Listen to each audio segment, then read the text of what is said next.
નયનસિંહ ગનુભા જાડેજા, પ્રમુખ કચ્છ જિલ્લા શિક્ષક સંઘ. હમણાં વેકેશન પડ્યા છે ત્યારે વસ્તી ગણતરીનો મુદ્દો છે.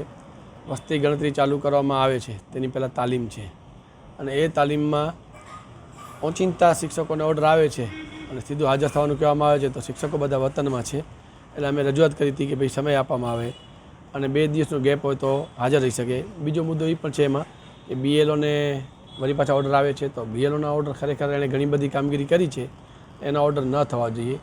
એમણે કીધું એના રદ કરી દેશું. ઘણી બહેનો એવી છે કે જેને નાનું બાળક હોય કે સગર્ભા હોય એ બહેનોના પણ ઓર્ડર રદ કરવાની વાત છે અને ઘણા બધા બીજા કર્મચારીઓ છે તો એને પણ આમાં સામેલ કરવામાં આવે એવી અમે રજૂઆત કરી છે. તો તંત્ર આમ પોઝિટિવ છે. એટલે એક વસ્તી ગણતરીનો મુદ્દો છે. બીજું બદલીના કેમ્પ છે.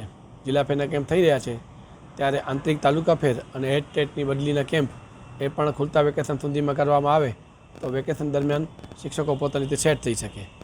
અને સૌથી અગત્યનો મુદ્દો એ પણ છે કે વારંવાર અમે રજૂઆતો કરી છીએ.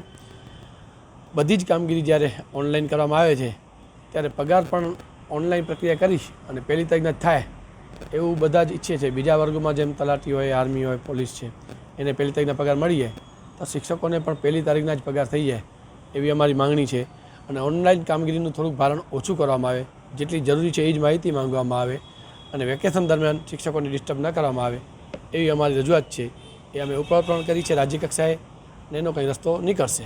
અને છેલ્લો મુદ્દો એવો છે કે 2005 સુધીનાને પેન્શન મળી ગયું છે, એના પછીના જે કર્મચારી છે એને પણ જૂની પેન્શન યોજનામાં સમાવવામાં આવે એની રજૂઆત કરશું અને એના જે કાર્યક્રમ આવશે રાજ્ય સંઘ જે આપશે તે અમે કરશું.